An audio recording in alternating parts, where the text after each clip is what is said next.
नमस्कार मित्रांनो, तर या ठिकाणी तुम्ही बघू शकता की आपला 12 ते 13 हजाराच्या आराउंड इथं लॉस चालू आहे. तर आपण एंट्री घेतली 52,300 पी मध्ये आपण ट्रेडचं प्लॅनिंग केलं. तर या पाठीमागचं काय रिझन आहे, काय लॉजिक आपण चार्ट मध्ये बघूया. तर या ठिकाणी तुम्ही बघू शकता हा मार्केटचा एक सपोर्ट आहे. ठीक आहे, तर आपण काय बेसवरती ट्रेडचं प्लॅनिंग केलं, तर मार्केट इथून एक डाऊन साईडची मोमेंटम केली, त्यानंतर या लेवलवरती बघू शकता की ते एम पॅटर्नचं फॉर्मेशन केलं. ठीक आहे, जसं मार्केटने एम पॅटर्नचं फॉर्मेशन इथं ब्रेकडाऊन केलं, त्या बेसवरती आपण इथं ह्या लेवलवरती एक एंट्रीचं प्लॅनिंग केलं होतं. बट मार्केट काय झालं, इथून एक रिकव्हर झालं. तर आपला इथं 12 ते 13 हजाराच्या आराउंड इथं लॉस चालू आहे. तर बघूया मार्केट कशा प्रकारे मोमेंटम करते ते.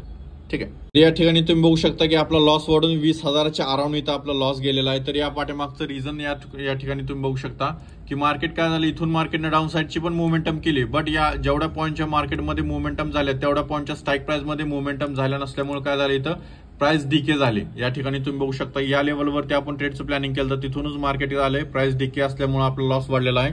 तर या ठिकाणी आपण आपला लॉस या ठिकाणी बुक करत आहे. जर तुम्हाला फ्री टेलिग्राम चॅनलला जॉईन करायचं तर लिंक बायोमध्ये आहे, त्या ठिकाणी जाऊन तुम्ही जॉईनिंग करू शकता. ठीक आहे.